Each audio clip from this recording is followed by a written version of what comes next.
All right, everyone, this will probably do us for the day.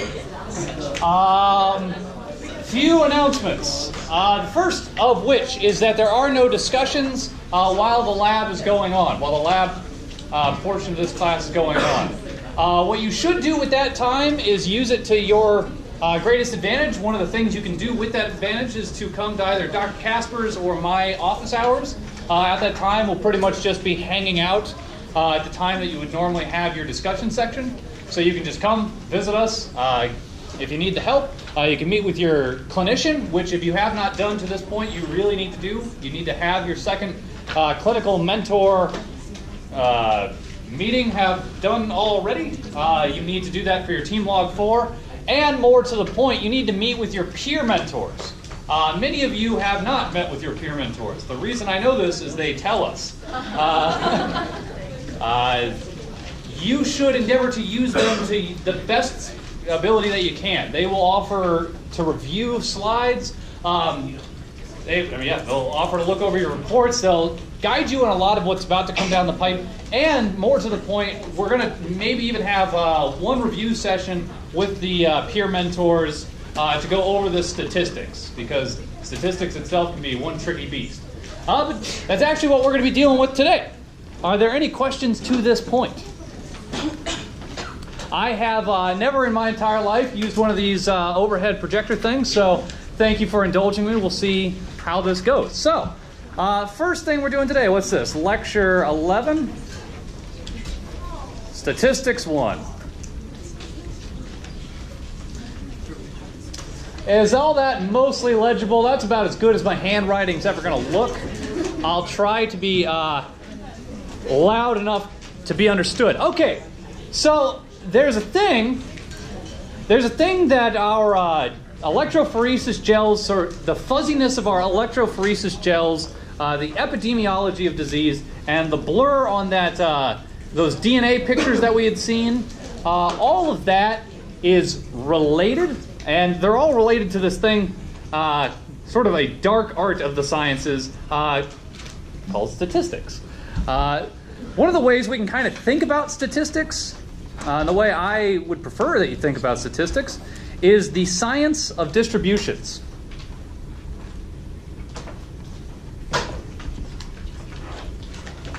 If you start to think of this as the science of distributions, you can really start to appreciate what it is that statistics allows us to do.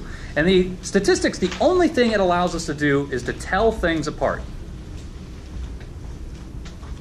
That's all it can do. It's a set of mathematical tools that we've found that really distill the real and messy components of life down to quantifiable and therefore governable values. And as enumeration is chief among these simple wisdoms, if you can count something, you can control it. So let us enumerate. So what is a distribution? And in this I turn now to the audience. What the heck is a distribution? Yeah. It's like the set of data that you have for something. The set of data that you have of something? All right, let's see what that looks like. Set of data of something. Other thoughts? I have atrocious T's and G's. I apologize for that. Other thoughts? What else is a distribution? What else can it be? How else can we understand it?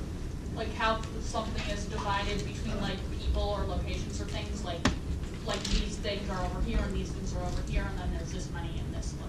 How things are divided amongst themselves. That's a pretty good one.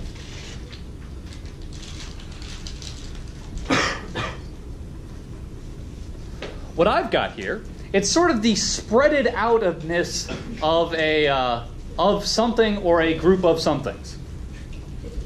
How spread out something or a group of somethings is.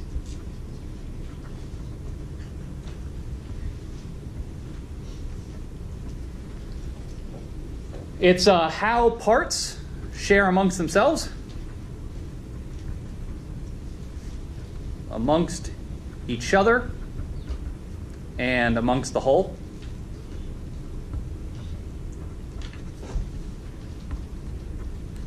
And finally, and I think probably most interestingly, is that fuzzy?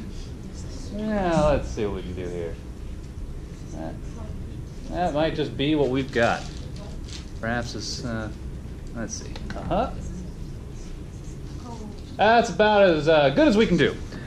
And I think the most interesting thing is that it's actually how points act within a certain frame of reference.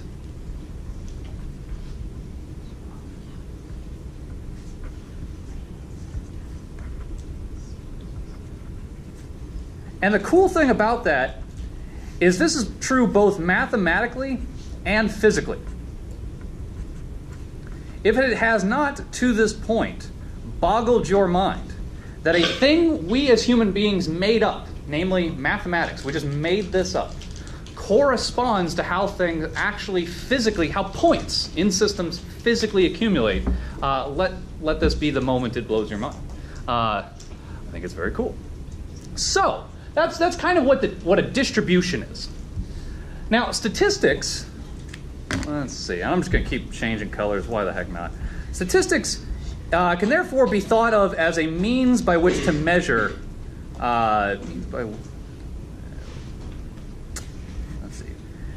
means by which to measure how individual components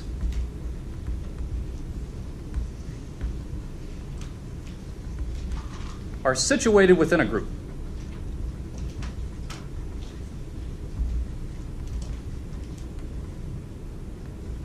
And the thing that matters here is that what matters here are emergent group properties.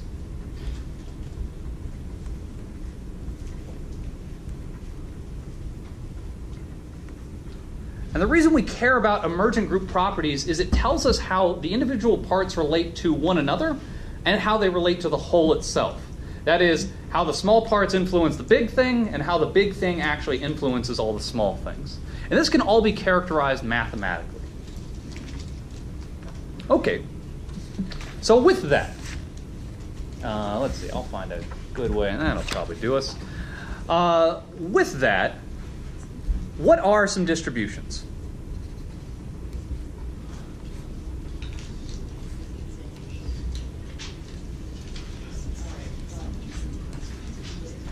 Yeah. We got a bell curve, okay. What else do we got? Standard deviation as a distribution. All right, that's not a correct answer, but it is a word we'll be learning soon. It'll be, yes? A histogram is actually what we represent things in, so I'll come back to that. But yeah. An exponential relation. An exponential curve, okay. What else we got? Oh, we got another one over here. A normal distribution actually is the bell curve. Normal distribution. That's okay. That's good to know. In fact, it's good to know it by a bunch of different names. So actually, hit upon by one of our colleagues here is, before we can really think about what a distribution is, it sometimes helps to visualize what a distribution is. And the way we do that is through a thing known as a histogram. A histogram is a visualization. A visualization of a distribution. I apparently have some rather flamboyant Fs, too. And the way that a histogram works is on one axis. Usually we choose two orthogonal axes. What does orthogonal mean? Perpendicular, 90 degrees. Actually, it only means 90 degrees in Euclidean space. But we'll save non-Euclidean stuff for now.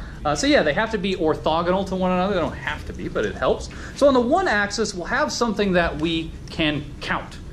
Visual representation, some line of numbers. So let's just say like 1, 2, 3, 4, 5, 6. I don't know. We'll have this 1, 2, 3, 4, 5, 6, 7, 8. That'll do.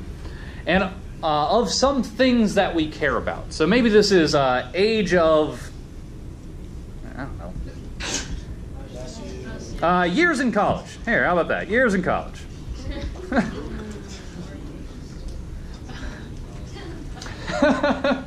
And then on the vertical axis, or the axis that's perpendicular, orthogonal, would be just the count. So the number of students, or the number of people, or the number of things by which we wish to categorize our horizontal axis. So let's just say this is the number of people in this class. So what we might start to imagine, let's say it's 5, 10, 15, 20, 25, 5, 10, 15, 20, 25. What we might start to do here is we'll say, oh, after about 4 years of all the people here, I expect, maybe 25 of you will be able to be done in 5 years. Perhaps another 25 will be done within 5 years. After that, we'll say maybe, 15 and 6, and maybe we got 15 also in 3. And so now we can start to see a distribution. This is what we're actually starting to see, is these have real numbers associated with them. So this means 15 people finish college in 3 years, 25 people finish college in 4 years, 25 finish it in 5 years, 15 finish it in 6. This is a good way of visualizing our data. Any questions on a histogram to this point? Okay. What this can also represent is it can be, other things that can be on this axis are things like number of base pairs, light intensity, literally anything that you can measure you can put on that axis. So, okay, let's just keep it like that. All right, so we had already named a few distributions, but let's name a few more. So the first that we'll talk about is the uniform distribution. And on a histogram, that kind of looks a little bit like this. And for the sake of convenience, because these are just so sort of extensible, I'm going to avoid putting, I'm not going to label the axes. Is this going to confuse anyone? Because all you need to know is that there's some category here and some number here. But after that, I won't do it. So what a uniform distribution means is that everything within a range,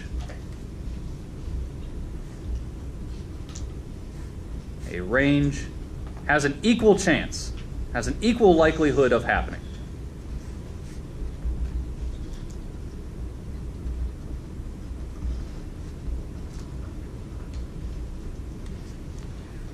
That's all it means. So the number that we have here is constant throughout for this particular category. So everyone finishes college. It doesn't matter. It's evenly distributed all throughout the range. There's also, relatedly, what's called the Bernoulli distribution. Let me kind of box these out for you. Bernoulli distribution. Is anyone familiar with the Bernoulli distribution? Anyone ever have stats before this? Yeah, okay. A Bernoulli distribution, imagine we have a coin. I'll just draw it like this. We got ourselves a coin. It can have itself a heads with a probability P. Getting a head. And then that's a head. That's what, who's on a court? George Washington. That's what George Washington looks like.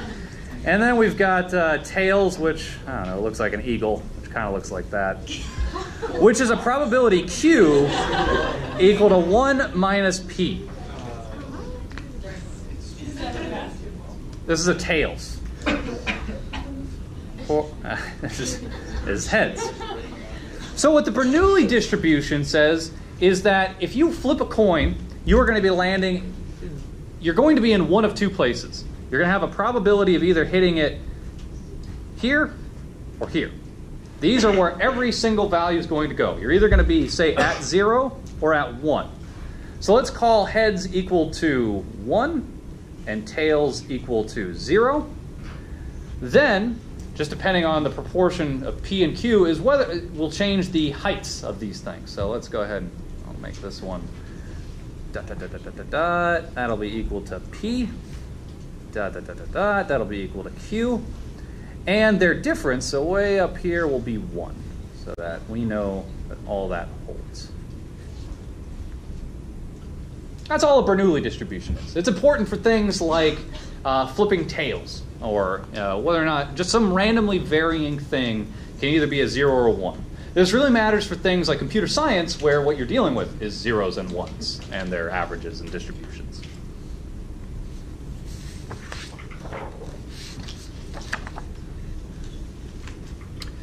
Very much related to the Bernoulli distribution is a thing called the binomial distribution.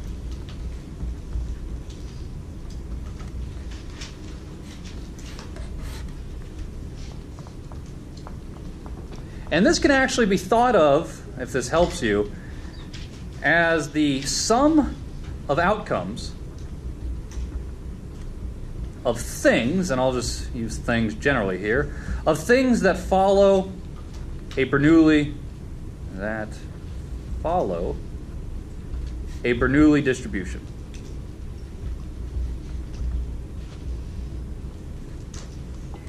So, what's that mean?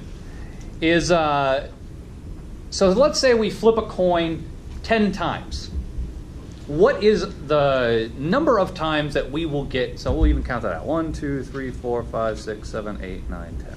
1, 2, 3, 4, 5, 6, 7, 8, 9, and 10. Let's say we flip a coin 10 times. How many times do we kind of expect for it to come up heads?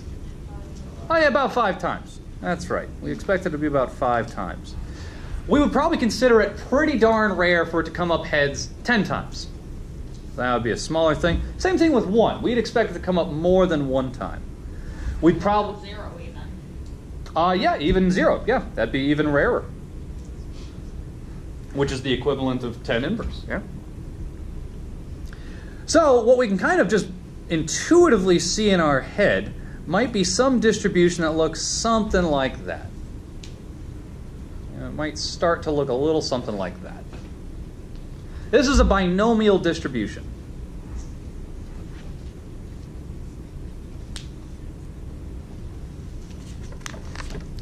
Binomials are really good when you can actually parse the thing that you're counting. And so in that case, it's something like heads versus tails. That's very easy to comprehend. It's very easy to count. But what if we had something that wasn't easy to count, or wasn't easily divisible in categories of 1 and 2? What if we were trying to figure out the number of times a company gets a call within an hour? Well, you know, you might have one call that comes in 1 minute, one that comes in the next minute. You might have 20 calls that all come in at the exact same time or within milliseconds of each other. So having a histogram that, you know, divides things up into seconds or milliseconds might get pretty tedious and difficult to comprehend if we were to try to represent it by a binomial distribution. So instead, yes? How does the caller rate correspond to a Bernoulli distribution? Well, a binomial distribution? You said binomial is related to things that follow Bernoulli? Yes. What's your question? The calling example didn't seem like something that it was either this or that, and they add up to a single thing. Well, you're either calling or you're not calling. I thought you meant calling at a certain time would be where you would plot it. I don't understand the grammar of the question. How is the calling example related to Bernoulli? So just like flipping heads or tails at any given time is either P or Q, you know, your probability of calling the company is P or Q. It's like yes or no. You're either calling or you're not. Okay. Yeah, and so, but the thing you're doing isn't easily countable into terms of 1, 2, 3, 4, 5. So we wouldn't necessarily use something known as a binomial distribution. Instead, we're going to turn to a thing called the Poisson distribution. And the Poisson distribution is basically the binomial distribution if you cannot parse things well. Or more importantly, it's when the binomial distribution matters in a context of rates. So when you start talking about growth rates or the caller rates, when you care about the rate of something growing rather than its mere presence or absence, you're going to turn to a Poisson distribution. So we'll just kind of put it, it's binomial with harder to parse data.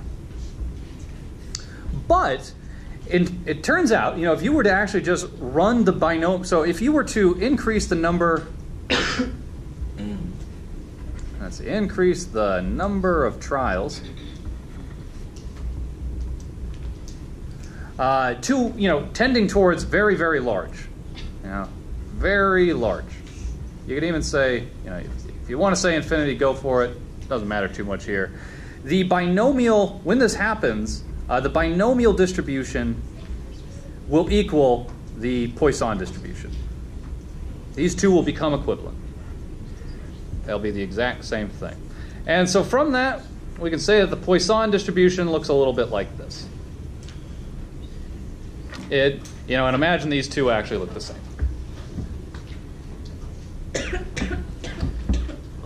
What's incredible about that is this also looks like something we might care about. In fact, this Poisson distribution, if run for an infinite number of points, or just a very, very, very large number of points, will become a thing known as the Gaussian distribution.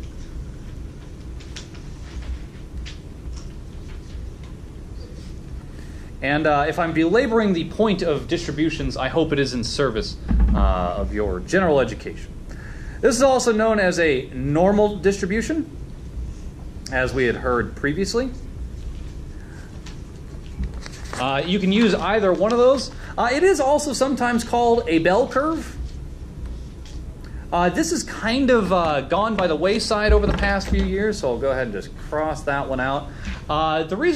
So there's many, many kinds of bell curves. That's one of the reasons. Bell just basically means it kind of looks like, that kind of looks like a bell. So it doesn't give you enough descriptive power just to say a bell curve. Another reason, if you just want more of the inside baseball reason we don't tend to talk about it too much, is in a book in about 1994 came out called The Bell Curve. Has anyone ever heard of this? That's okay. Actually, gosh, that blows my mind. Were any of you alive in 1994? Oh, wow. All right. Before your time, there was a book called The Bell Curve, which tried to tie race and intelligence together. So it tried to use all these statistics, and it became kind of a buzzword. If you said the bell curve, you were basically advocating for a racial designation of intelligences, which is just not good. It's largely discredited, and we tend not to say bell curve anymore because of it. But we do say the normal distribution. We do say the Gaussian distribution, which, believe it or not, looks a lot like the binomial and the Poisson. In fact, all three of these are exactly, when you run them out far enough, become exactly the same.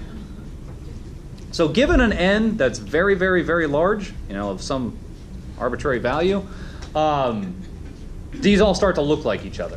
And this is why we actually care about the Gaussian so much. The Gaussian can be found everywhere.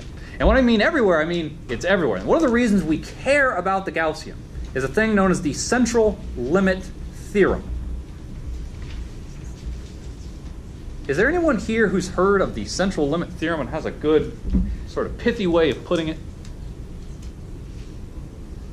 Has anyone heard of the central limit theorem? We got a few people saying they've heard of it. All right, well then you check to see if I get this right. It basically means that if you were just to take the averages of samples of random variables independently, so the averages of samples, let's see, independently drawn, that's a good way of putting it, independently drawn from an independent distribution. And what we mean by that is drawing from, when we say independent distribution, drawing from that distribution does not affect the distribution, in that things don't reorganize themselves. This means that they will start to converge toward a normal distribution.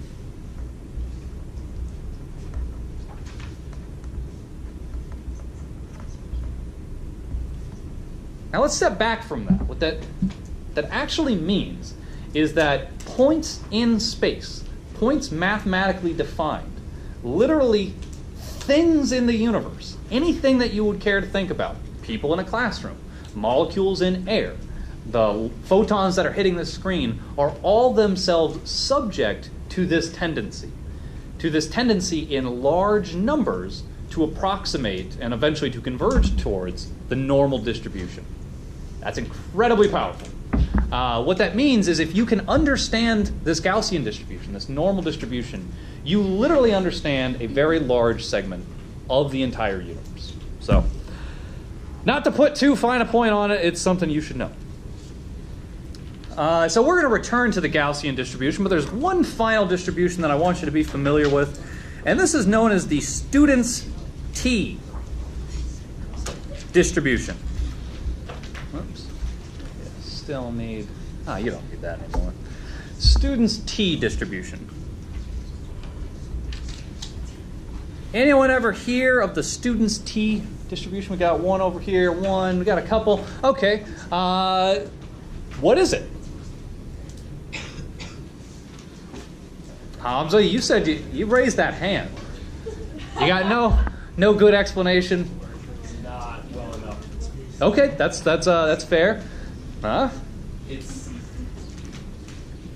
It's like an approximation of a normal distribution for when you don't have like the required number of sample averages. That's a fantastic way of putting it. Normal distribution. An astute way of putting it. It is a way, in fact, I'm just going to steal your definition there. I liked it. A way of approximating the normal distribution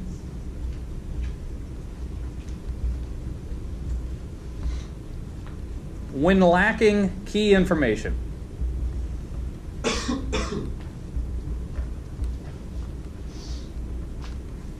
So you may ask yourself, as you might even suspect with a definition like that, it too looks approximately like a normal distribution.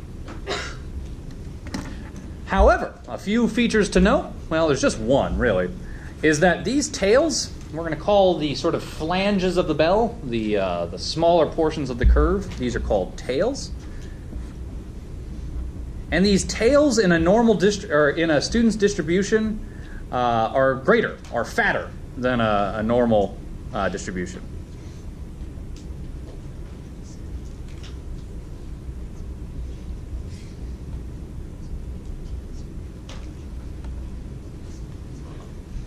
So that basically means we have padded out our extreme regions to be a little more cautious in our estimation because we are, as I said, lacking key information. The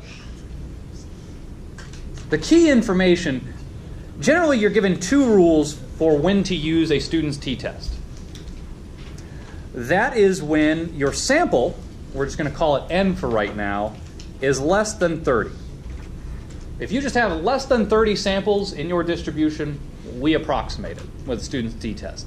However, this is not a necessary nor sufficient condition for using the student's t-test. You do not need to use a t-test if your population is less than 30, and you do not need to, and you are not forbidden from using one if your population is greater than 30. So, all that to say, don't ever use that one. But it is what they teach you. The reason you use it is when you don't know the population variation.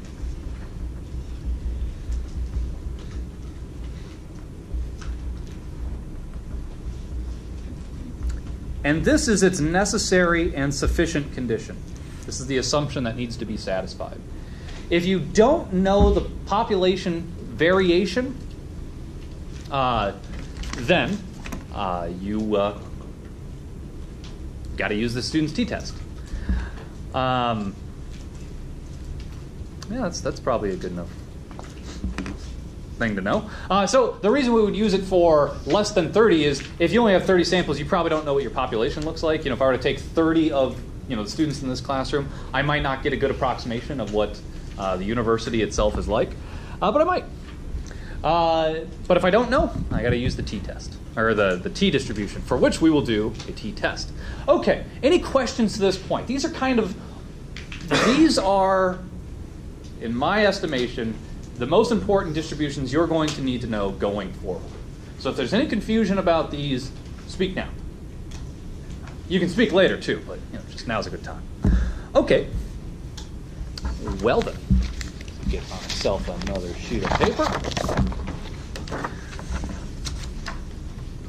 Okay, so now that we have ourselves some distributions, we're going to care about a thing called descriptive statistics.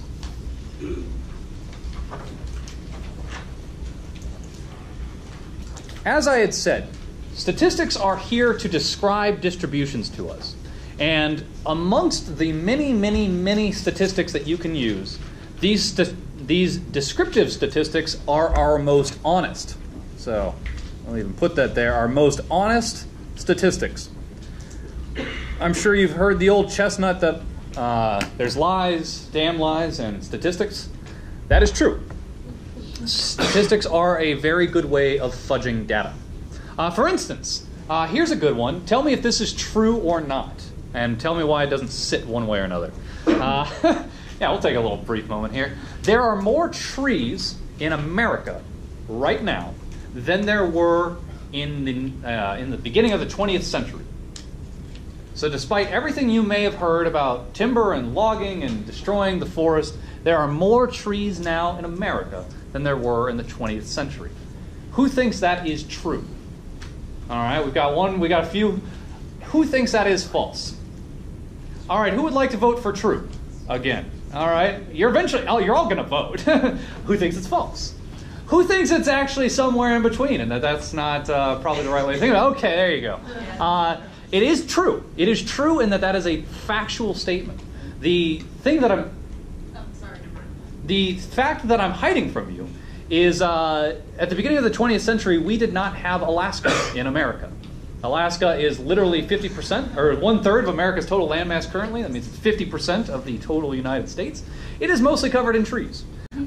So while there have been devastating effects on American forests due to lumber and expansion of human beings, you can actually say we have more trees than ever before. So it's, what's that? Just because of Alaska? Yeah. So it's not a lie, but it's not quite true. So it's statistics. Okay. So since we don't want to fall into something like that, we care about what are called descriptive statistics. Oh, looks like I wrote on the back of that one. That was a mistake. The first one that I'm going to care about right here is the size of the sample. The size of the sample, size of the population. This is our simplest statistic. So when we're talking about a size of a sample, we usually do a little lowercase n. When we talk about a size of a population, we give it a nice big N. And this is merely how many individual elements are included within a sample. The reason this matters is that we're trying to represent something about the world when we talk about statistics. It is important that we can convince ourselves and that we can convince others that we have enough data for this approximation. That's why we care about the size of the sample. We need to know, do we have enough pieces of data in order to instill any sort of confidence in what we're doing? Second simplest one are the minimum and maximum values.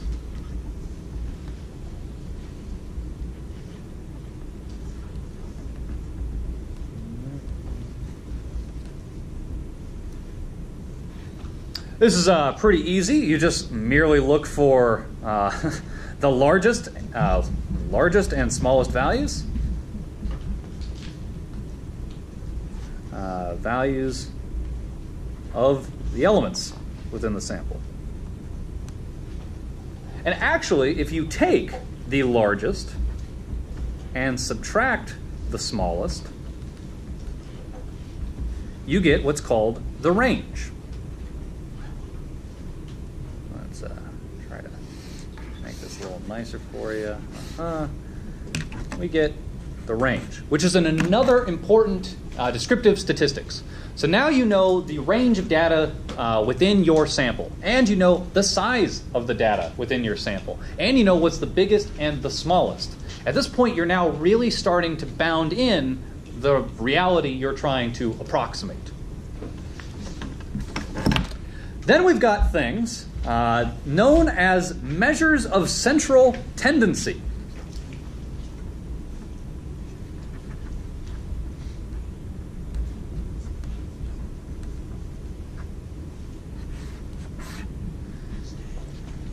Sorry, was that? No, you're not. You're still not the standard deviation yet.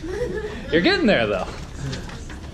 So the first, you're likely all, hopefully. In fact, I don't think you could get into the university if you did. The first that you want to know is the mean.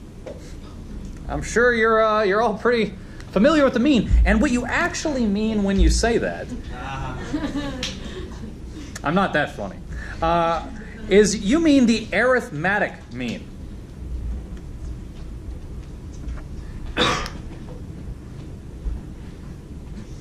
And the arithmetic mean, we're going to call x bar, so that's, we'll call that mean.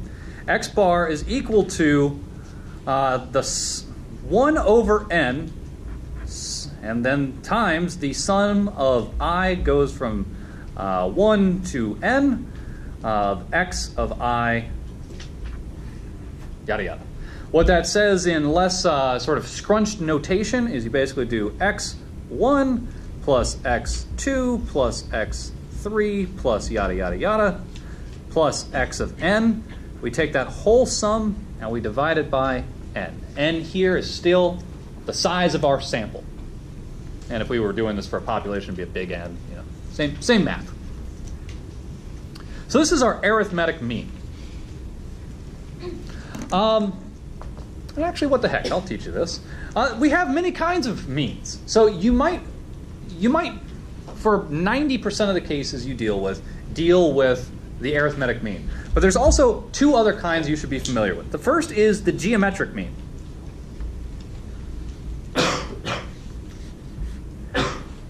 The geometric mean is very close to the arithmetic mean, but instead of summing each of the elements, we find the product of each of the elements. So in that case, it's going to look like, we'll just do big brackets here. So this is a big pi. Has anyone ever seen big pi? Yeah, I don't know, kind of looks, that's your big pi. Usually we see a little pi, which looks like that. So big pi, from I equals 1 to n times 1 over x of I, all invert, no, sorry. That's completely wrong. I got too carried away with the pi there. So we'll go back to it. It's still pi, big pi, I to the 1 to n times x of I to the 1 over n. So what that looks like in a less scrunched form is x1 times x2 times x3 times x of n, all raised to the 1 over n. So all this little pi, if you haven't encountered this notation before, is the same as your sigma, your big sigma that you use for the sum that refers to summing all of the elements. Here we're just taking the product of all of the elements, and that's pi. If no one's ever explained that, sigma is S, so it's sum. Pi is P, so it's product. There you go. So that's your geometric mean. And this is really important when you care about rates of growth. So rates of growth. And then finally, one other one you should know is the harmonic mean. And a harmonic mean is x bar equals to n times the sum of I from 1 to n of 1 over xi inverted. And this you tend to use for things like speed, maybe frequency. Use it for things like that. We won't go too much into it. It doesn't matter too much for our purposes here. And in general, your arithmetic mean is greater than or equal to your geometric mean, which is greater than or equal to your harmonic mean. So there are instances where these are all the same, but for the most part, your arithmetic mean will be your largest. Okay, now getting to Greg's favorite measure of statistics here. So now that we've got the size of the sample, the minimum and maximum values, which give us a range, measures of central tendency. Well, now the final thing we need to know about our distribution is how it varies. So, oops, that should just be a 4. So that would be the variation. And these sort of variation tells us it's an average measure of how far apart each of the pieces are from other pieces.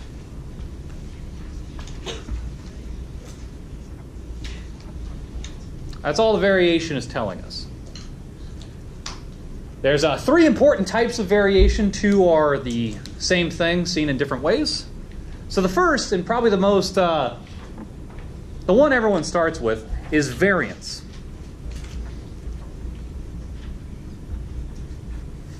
And variance, because we want to get some measurement of the variation of the distribution, we want it to be simple and robust. And so the thing that has been found to be simple and robust is variance, which is the sum of squared differences.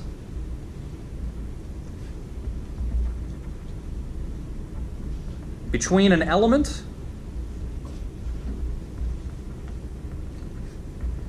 and the mean.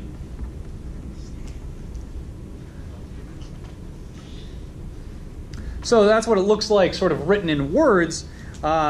In mathematics, that becomes sigma squared, so we're going to call variance sigma squared, is equal to x1 minus x bar squared plus x2 minus x bar squared plus x3 minus x bar squared plus yada yada yada plus x of n minus x bar squared all over n.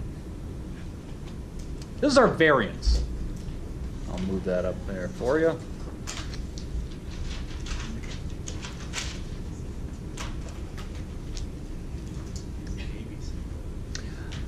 But, so this is actually a pretty good measure, but it's sometimes hard to appreciate why we would square them.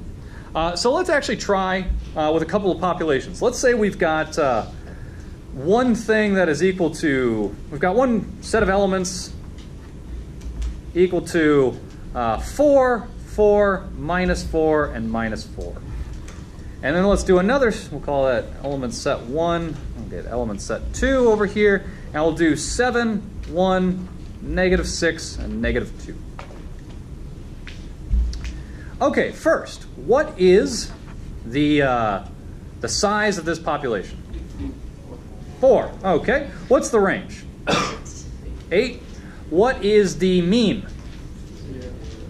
X bar equals 0. Okay. And how about over here? What is our n? 4. What's our range? All right. It's 13. And then what's our average? It's also 0. So we can already start to see the range is even telling us that there's something different about these things. But all it's telling us is that the range is different. we still don't necessarily have a good measure of its variation, of what its actual distribution within that sort of set of elements is. So what we would do here is take each element, subtract it. So sigma squared in this case is now equal to 4 minus 4 squared plus 4 minus 4 squared plus negative 4. Oh, 0. Yes, you're entirely all correct. I'm an idiot here. Minus 4 is 0 squared plus minus 4 minus 0 squared all over n, which in this case is equal to 4. So what we've got here is 4 squared plus 4 squared plus 4 squared plus 4 squared. Does anyone know what that is? 64? Yeah. Okay, so then we've got 64 over 4, which is equal to 16, which means that our sigma is equal to 4. Okay. That's pretty good.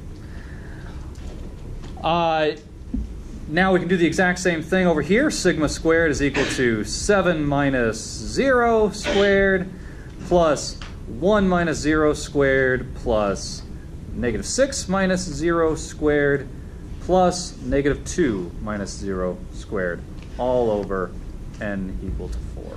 So in this case, we've got 49 plus 1, that's 50, plus 36 is 86, plus 4 is 90. 90, square root of 90, or 90 over 4 is what? Something. Sorry, what? 22.5, I'll trust that answer. 22.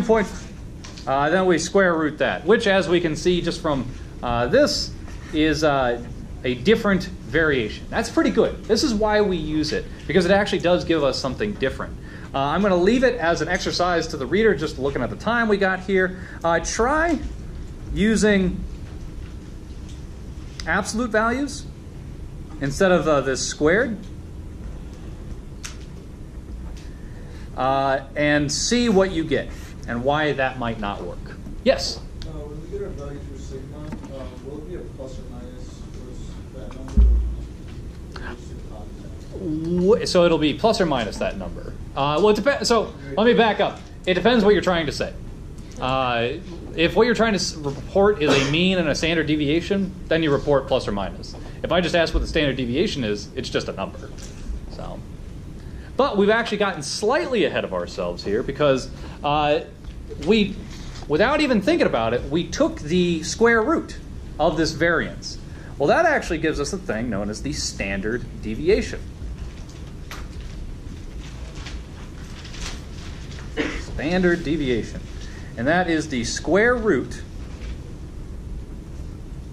of variance.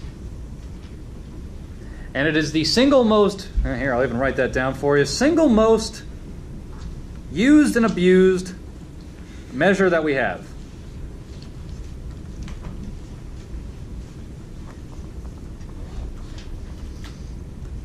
If you find yourself relying on standard deviation, you will find yourself in a world of hurt plenty of times. But it's also pretty darn useful. Just another type of variation. So it is merely the variance, the square root of it. That is it. So it's the, rather than being a sum of square differences between an element and the mean, it's the square root of the sum of square differences. And this is like, in fact, as you just sort of intimated, it's our chief means of understanding our distribution. Ah, did we lose one?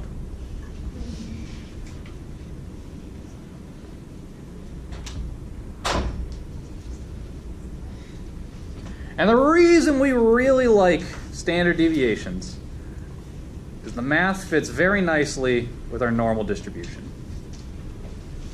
So if we imagine we have a normal distribution centered around a mean of 0, then what we can say is going out one standard deviation, so sigma. This interval right here is equal to about 68%. One standard deviation. Now, I'm going to hide that math from you. It is somewhat complicated. Not everyone's taken the calculus needed to sort of appreciate it.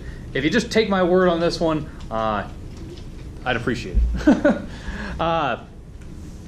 What is also pretty nice is after about 2 standard deviations, so 2 sigma, this distribution, or 95% of the population is captured within 2 standard deviations. And if we were to, in fact, go out to a 3rd standard deviation, in fact, these should be negatives over here, now we have captured something like 99.7% of all the data that it would characterize 99.7% of all the data that we'd use. So for something to have a 1 in a million shot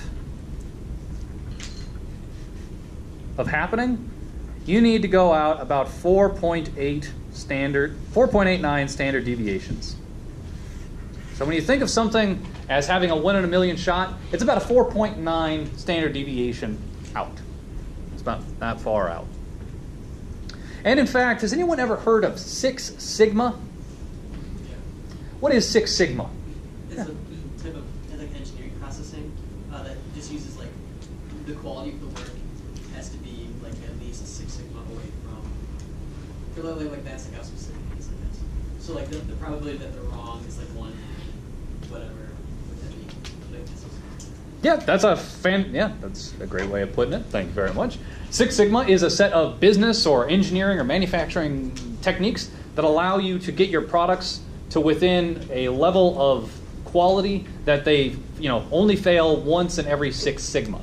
Well, it turns out our manufacturing brethren are doing a little bit of a lie to us, and they shift what they mean by 6 sigma by 1.5 sigma. So 6 sigma is actually about 4.5 sigma in reality. But still, what that means is they're still essentially looking for about a 1 in a million defect rate. That's pretty good. Okay, well, the way we start to understand these distributions, actually, let's go ahead and give you a 3-minute break. Be back here by the time that thing turns to 2:05. Pee as quick as you can. And if you have questions, feel free to ask them. Otherwise, you just sit and stare.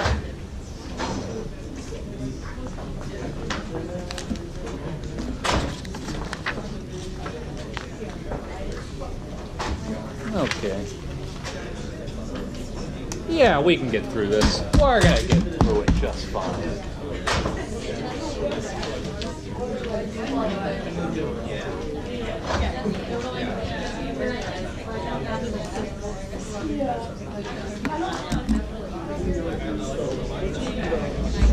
Oh, sorry.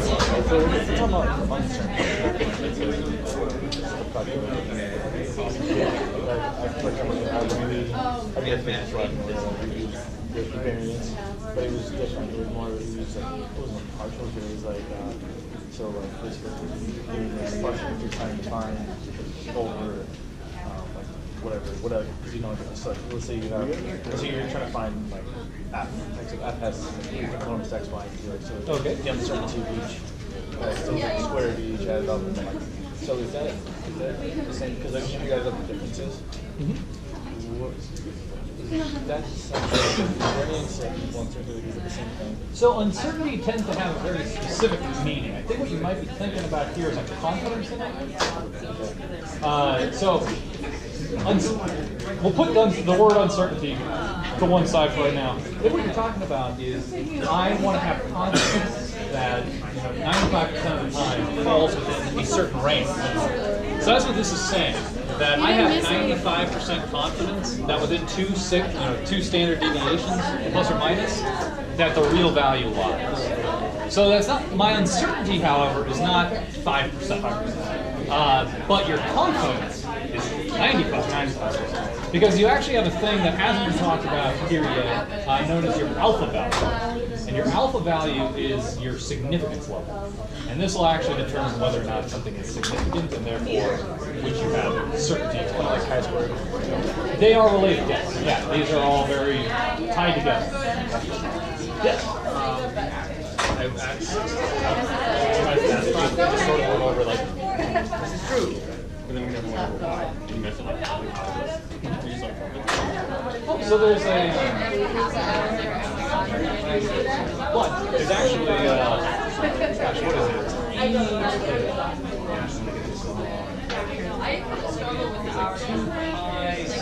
Some garbage, yada yada, that has x minus mu over sigma. I think there's like another 2 pi or something like that. Those don't matter. But basically, getting a function that looks like this, what you get is your element, your mean, and your sigma. So you then plot that thing just about the mean. So you'll get something that looks like that. And then, you know, if you take it from negative infinity to infinity, you'll get it going the other way. And so this thing, centered about the mean mu, then, you know, going out for sigma, you'll get a curve that does this. That's all it is literally an exponential. It's just that's all a normal distribution is. It's just an exponential function with a very specific form. That's the whole trick. Is that not satisfying? Do you want to know more, or what do you want to know? You want to know the actual equation? Probably. I mean, I can find that. Yeah, try it. The reason this is actually a trickier problem than you might appreciate is you're eventually going to get a thing called the error function. Have you ever heard of ERF? This is why it's hard to actually explain why it turns into this.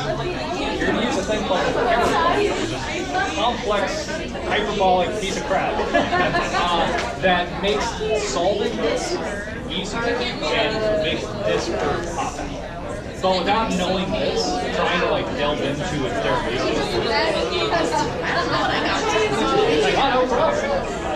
Okay, everyone, I think we're going to try to come back here. Okay, so there was a couple good questions here. We had one question about our certainty or uncertainty, our confidence in this this information. The confidence here that's going to matter is when we talk about having some standard deviation out. If we go one standard deviation out, we're confident that we've captured 68% of our data. Or 68% of our data is characterizable within that range. We have a confidence about that. Similarly, if it goes out 2 sigma in either direction, we've got ourselves 95% confidence, so on, so forth. A standard deviation is also sometimes referred to as a z-score. Or a z-standard, standard normal table, the z-score. So all, in order to look at something like this, rather than give you, as I tried in vain to give to Hamza over the break, rather than give you the function that describes the actual bell curve, the normal distribution, we instead tend to just turn to a table, which is much easier to sort of solve and look at, or we just put it into a calculator. But what this means is if you were to go, from interpreting this one, go out one standard deviation here, you see we get 0.034. We'll multiply that by going to the other side. You'll see we'll get something like 0.068. So for one standard deviation, we get that 68% that I was telling you about.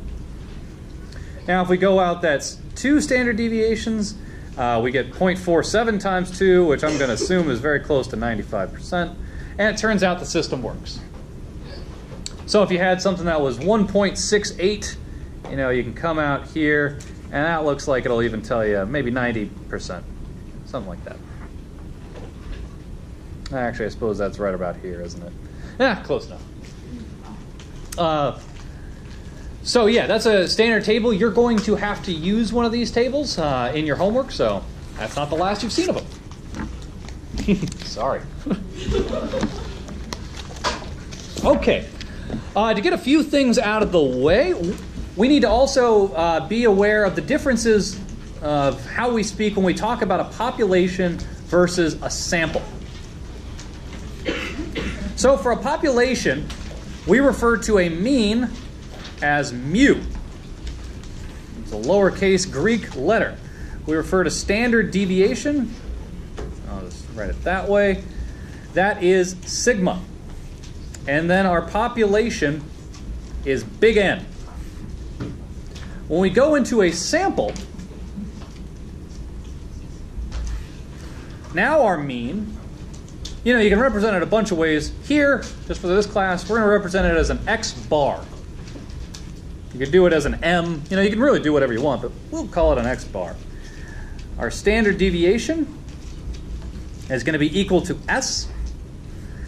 It's just going to be represented by s. And the size will be little m. Call that size. What the heck.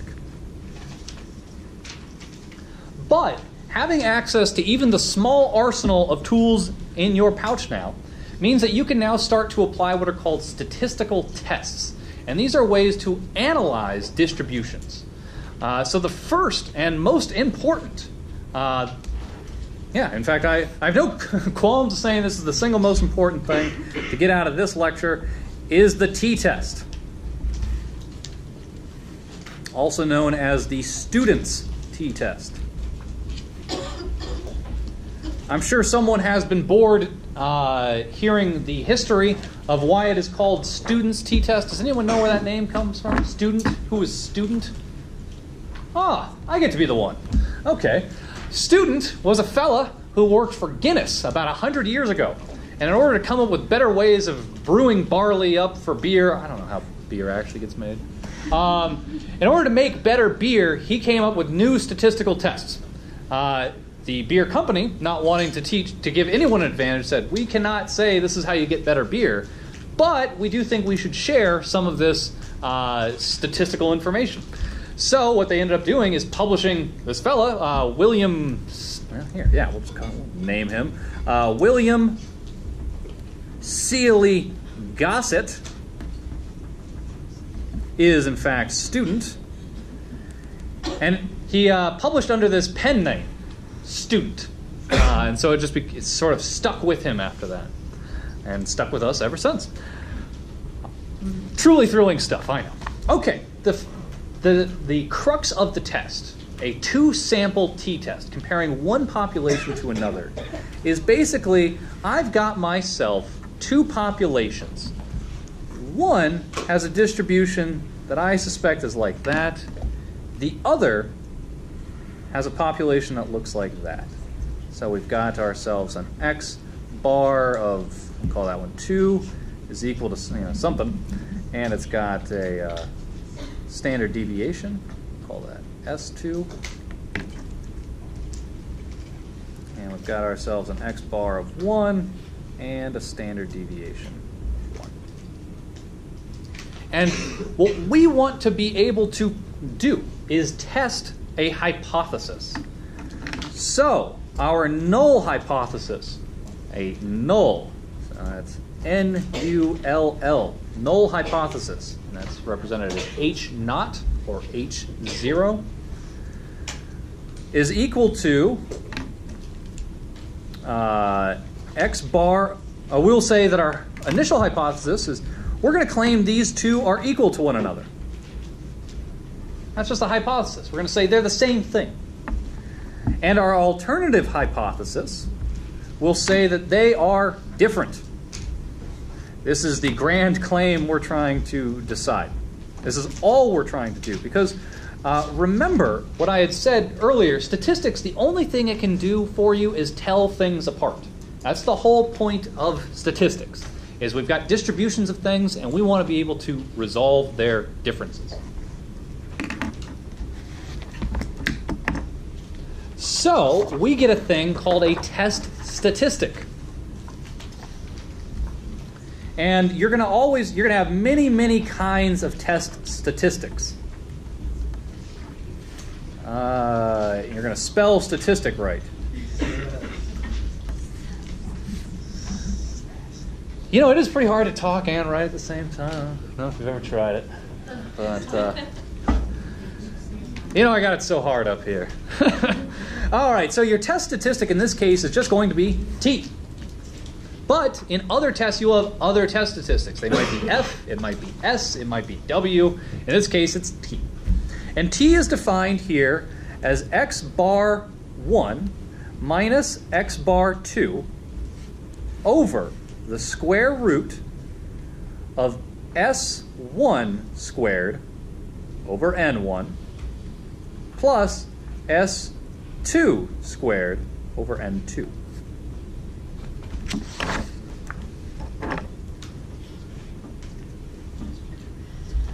One of the nice things we can do,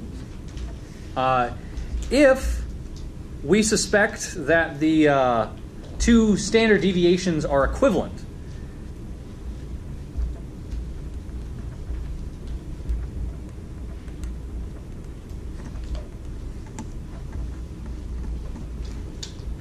that is, we can make the claim that S1 is essentially equal to S2. Then what this will become, our test statistic T, sometimes represented as a capital T. I tend to do kind of a, you can do either one, but I do the lowercase one. Figured I'd let you know.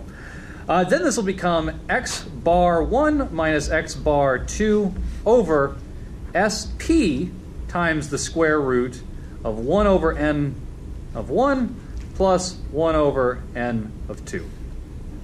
And that's where SP is equal to S1 is equal to S2. Now it would just be our population. Population. Nah, we won't even call it that. Don't call it that. Scratch that off. Okay, so we kind of we know a bunch so far. We've got ourselves different ways of representing populations and samples. We've got ourselves a hypothesis that we can test. And we've actually got a statistic that we can employ. But before we do that, literally every time before you do that, you need to figure out what's also called a significance level. A level of significance that you care about. And this is represented by a variable called alpha. And this is the probability of the study rejecting the null hypothesis given that it's true, that H of naught is true. Now, why would we care about something like that? Akita, why do we care? So you can determine if there's a difference, if something happened. Yeah, but why do we care about the probability of rejecting the null hypothesis, even though it's true? Anyone got a good go? What do you think? It's kind of like talking about like error. Like you don't want to reject something that is true, so that's kind of showing like this is the chance that like your like test wasn't like so. Yeah, that's a pretty good way of putting it. Any others? We got one right over here, tentative. Isn't it type 1 error? That's one way of thinking about it, but It's like the chance of having a false negative. it's a chance of having a false negative. Yeah, it's you, and the reason we care about that is we could be wrong. And but you are all entirely right in your own ways. It's the probability that we're wrong, and that's not a good thing. So we need to have we want this to be pretty small. We don't want to be wrong half the time.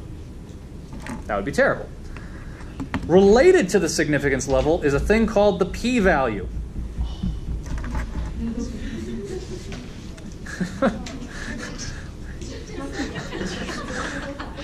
And that is the probability.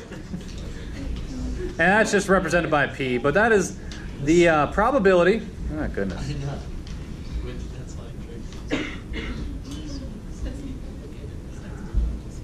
Of a result at least as extreme as you've seen.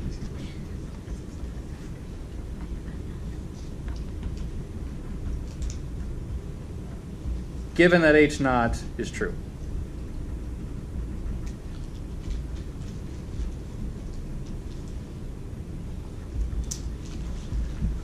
Therefore, the only things that we will ever care about in a statistical test, the only time we can claim statistical significance is when P is less than alpha.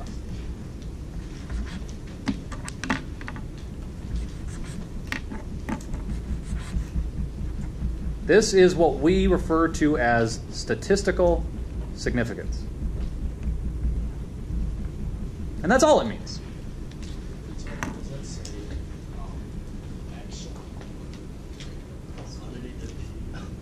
Underneath the... Oh yeah, it should be extreme. Extreme. One of the things you'll find if you meet people from the West, as they say, is we tend to drop the ends of our words. If you haven't noticed the way I talk, I tend not to get to the final sound you're supposed to make. So, happens with writing too.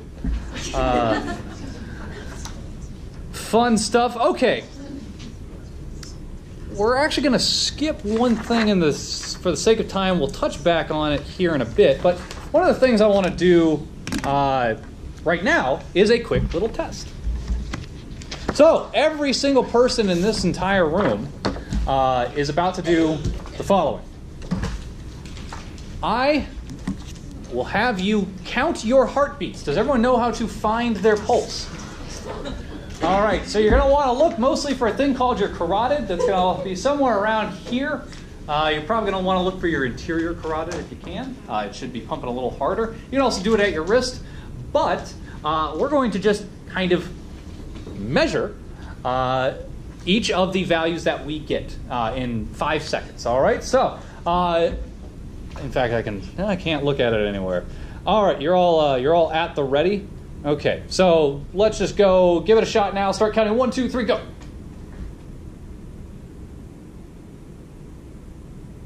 All right, stop right there. What did you get? 7. You got 7, 6, 7, 6, 9, 9, 9, 8. Lakita. 8. 8. Who we got way back there? Greg, what do you got? 5. Cool as a cucumber back there. All right, so we got 5, 6, 7, 8, 9. Sorry, what was that? So now what we can do is we can actually start to make a histogram. So this is what you would do in making a histogram. You literally take some tests and you gather some data. So I've got 1, 5. Cool as a cucumber. 1. We've got 2 6s. Yeah, looks about 6 there. We've got 2 7s. We've got 2 8s. And we got a 9. I've got 2 9s, like I said. All right. So, what the heck do you make of that? Nothing too much, right? It doesn't look like too much of anything, but it might start to look like something if we took more values from more people. Right now we took a very small segment of this population. So if I were to now come up with a mean, would you be comfortable with that mean? Why wouldn't you be comfortable with the mean that I would take? Oh, sorry, what was that? The sample doesn't seem big enough, especially since there's only about 7 of you. I could basically find that out. I could find that information out. This is what I meant by when we talked about the size of our sample, it's one of the most honest that we get. So here I've got less than 10. I've got 9 subjects. That's pretty hard to say, this is the average number of heartbeats over a 5-second period with 9 subjects. So this is what I meant by it being an honest statistic. One of the problems is we also only did it, we're only seeing a variation, a range of 4 beats, because we only did it for 5 seconds. That's not too much. What we're now going to do is we're going to do this for 10 seconds. And we're going to see what happens. All right, here we go. On my mark, get those, get set, and let it rip.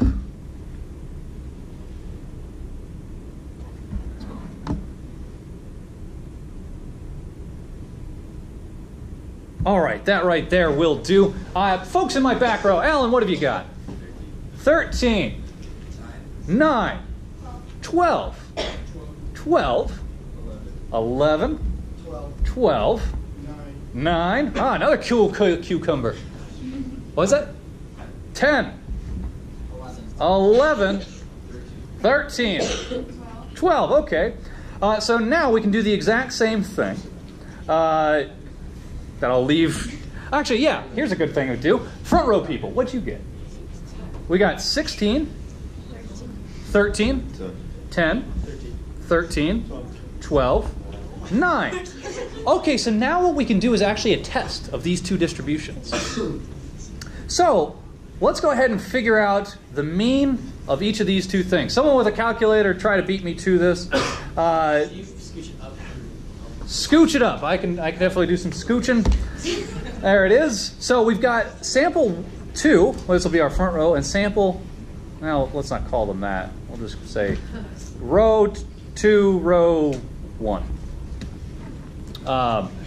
Okay, so we've got ourselves 19 plus 15, that's 34. 34, that's 53 divided by 5, 10.6 for that first one. Do I have that one right? Okay, 10.6. Actually, here we go. This will be a slightly better way of doing it. We are at the time where to do these calculations in class would be difficult. And that's okay. That's okay to understand. Stats is not something you tend to do by hand. So what I am instead going to do is have each and every one of you tell me whether or not we should reject the null hypothesis here. And in fact, we'll do it in a slightly more significant way. So now that you know you're about to do this data, let's take it one more time. So in this case, what I want you to do is measure your heartbeat for 15 seconds and then tell me what your actual heart rate is. So since you know what it is for 15 seconds, tell me what it'll be in beats per minute. And one of the things we're going to do is get that data from every single person in the room. So now that you know that, we can do some fun things. Okay, on your marks, get set, and don't look at my alarms. And, all right, ready? Get set and go.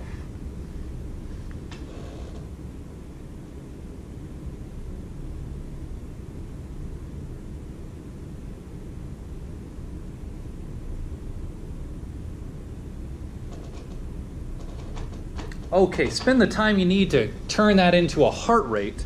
Also, before you're about to share with the class, which you are about to do, you should recognize that you have the right to not share this information. This is biomedical data, and we will respect that. However, you should trust us that we're probably not going to abuse that data. But if you don't feel comfortable sharing it, that's fine. So now what we're going to do, I'm just going to quickly point to each and every one of you, and you're going to write these numbers down. I will then make this available, and I'm going to assign to each of you a kind of test. And you're going to want to have that test done by the time we get to Monday. All right, so what do we got? What? 56. 84. 84. 76. 108. 192. 92. 72. 72. 68. 61. 72, 68, 80, 78, 73,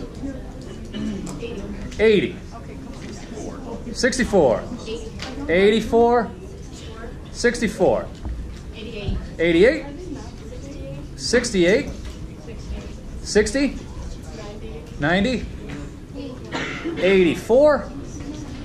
Sorry, what was that? 60, 84, 100, 86, 80, 54. Goodness, this is hard even beat it. Is her heart even beat it? 80. 72. And we'll actually, if anyone wants to share their data, they certainly can. We'll add it to this. But what I'm going to ask you to do, this front row, I want you to test the hypothesis that you in the back row or you in this row are the same. This second row here, I want you to test whether or not you two are the same. Third row, I want you to test whether or not you two are the same. That applies for the back 3 rows too. So for this third row right here, or this fourth row in the middle, so 1 and 4 will do this test. The next row will do so 2 and 5, and then finally 3 and 6. I would recommend that you do this by Monday, as I will now randomly call upon people to come up here and present their work. With that, I will put, actually, one moment. One of the things I'm going to do, you have noticed that there are no notes of this online. I will scan each and every one of the things I've written down here and post that online. And that will include this thing, which you will need to do your work. You had a question? Okay. All right, thank you very much for coming.